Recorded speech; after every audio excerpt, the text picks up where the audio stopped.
रिश्तों की सबसे गहरी चालों में से एक है डिपेंडेंसी बनाना, यानी किसी इंसान को इतना इमोशनली, मेंटली और कभी-कभी फाइनेंशियली आप पर निर्भर बना देना कि उसके लिए आपके बिना सोचना भी मुश्किल हो जाए। ये डार्क साइकोलॉजी का बहुत ही सब्टल और डेंजरस हिस्सा है। डिपेंडेंसी कैसे क्रिएट होती है, इसके पीछे कई स्टेप्स और स्ट्रैटेजीज काम करती है। आइए इन्हें समझते हैं। सबसे पहला स्टेप है कांस्टेंट अटेंशन देना। शुरुआत में मैनिपुलेटर आपको इतना ज्यादा ध्यान देता है कि आप स्पेशल फील करने लगते हो। हर छोटी चीज पर कॉम्प्लीमेंट, हर बात पर केयर दिखाना, हर समय प्रेजेंस जताना। आपको लगता है कि यह व्यक्ति ही आपकी दुनिया है, लेकिन धीरे धीरे यह अटेंशन सेलेक्टिव हो जाता है। कभी बहुत मिलता है, कभी अचानक गायब हो जाता है, और यहीं से डिपेंडेंसी की नींव रखी जाती है। दूसरा स्टेप है डिसीजन मेकिंग में दखल देना। मैनिपुलेटर छोटे छोटे डिसीजंस में आपकी मदद करता है, जैसे क्या पहनना चाहिए, किससे बात करनी चाहिए, कौन सा काम पहले करना चाहिए। शुरुआत में आपको लगता है कि यह सपोर्ट है, लेकिन धीरे धीरे आप खुद डिसीजंस लेने में हिचकिचाने लगते हो। आपके दिमाग में बैठ जाता है कि यह व्यक्ति आपके बिना सही फैसले नहीं ले सकता। यही डिपेंडेंसी का दूसरा ट्रैप है।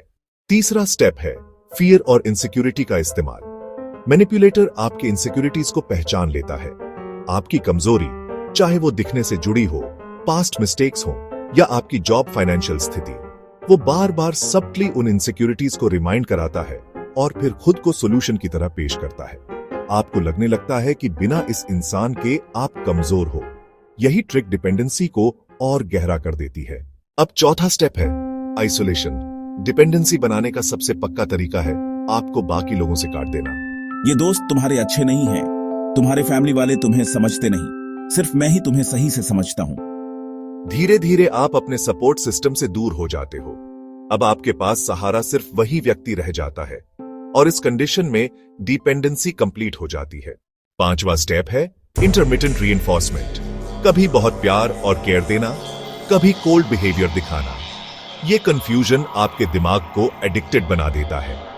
आप हर समय वेट करते रहते हो कि कब फिर से प्यार मिलेगा, कब फिर से अटेंशन मिलेगा। यह एक साइकोलॉजिकल एडिक्शन है जो डिपेंडेंसी को और स्ट्रॉन्ग कर देता है। और आखिरी स्टेप है फाइनेंशियल या प्रैक्टिकल डिपेंडेंसी।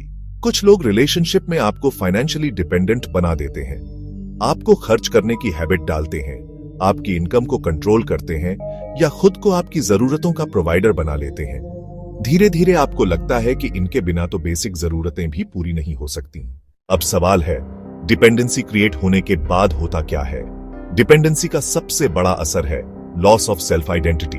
आप भूल जाते हो कि आप कौन थे, आपकी चॉइसेस क्या थी, आपके गोल्स क्या थे। अब आपकी आइडेंटिटी सिर्फ उस व्यक्ति से जुड़ जाती है। दूसरा असर है फियर ऑफ लॉस। आपको हर समय डर सताता है कि अगर ये व्यक्ति चला गया तो आप सर्वाइव नहीं कर पाओगे। तीसरा असर है मैनिपुलेशन एक्सेप्टेंस। डिपेंडेंसी की पीक पर इंसान मैनिपुलेशन को भी नॉर्मल समझने लगता है। चाहे इंसल्ट हो, चाहे कंट्रोल हो, चाहे टॉक्सिक बिहेवियर, आप सब सहन करते हो, सिर्फ इसलिए क्योंकि डिपेंडेंसी आपको छोड़ने नहीं देती। अब बात करते हैं लोग डिपेंडेंसी से बाहर कैसे निकल सकते हैं। सबसे पहला स्टेप है सेल्फ अवेयरनेस। आपको समझना होगा कि कहीं आपकी लाइफ डिसीजंस, हैप्पीनेस या कॉन्फिडेंस पूरी तरह किसी और के कंट्रोल में तो नहीं। दूसरा स्टेप है बाउंड्रीज सेट करना। हेल्थी रिलेशनशिप में इंडिपेंडेंस भी होती है। अगर कोई व्यक्ति बाउंड्रीज तोड़कर हर चीज कंट्रोल कर रहा है तो वो रिलेशनशिप हेल्थी नहीं है। तीसरा स्टेप है सपोर्ट सिस्टम रिवाइव करना। फ्रेंड्स, फैमिली या मेंटर्स के साथ फिर से कनेक्ट करना शुरू करो। आइसोलेशन डिपेंडेंसी को मजबूत बनाता है और सपोर्ट सिस्टम उसे तोड़ता है। चौथा स्टेप है सेल्फ कॉन्फिडेंस बिल्ड करना। छोटे छोटे डिसीजंस खुद लेकर स्टार्ट करो। फाइनेंशियली इंडिपेंडेंट बनो। अपने हॉबीज और पैशंस को फिर से जियो। और पांचवा स्टेप है प्रोफेशनल हेल्प लेना। अगर डिपेंडेंसी बहुत गहरी है और खुद से बाहर निकलना मुश्किल है तो थेरेपिस्ट या काउंसलर की मदद लेना सबसे सही रास्ता है। याद रखो, हेल्थी रिलेशनशिप हमेशा दो लोगों की ग्रोथ को सपोर्ट करता है, लेकिन अनहेल्थी रिलेशनशिप आपको खुद पर शक करवाता है और धीरे धीरे आपको डिपेंडेंट बना देता है। अगर आप पहचान लो कि डिपेंडेंसी क्रिएट की जा रही है तो आप खुद को बचा सकते हो। अवेयरनेस ही पहली शील्ड है।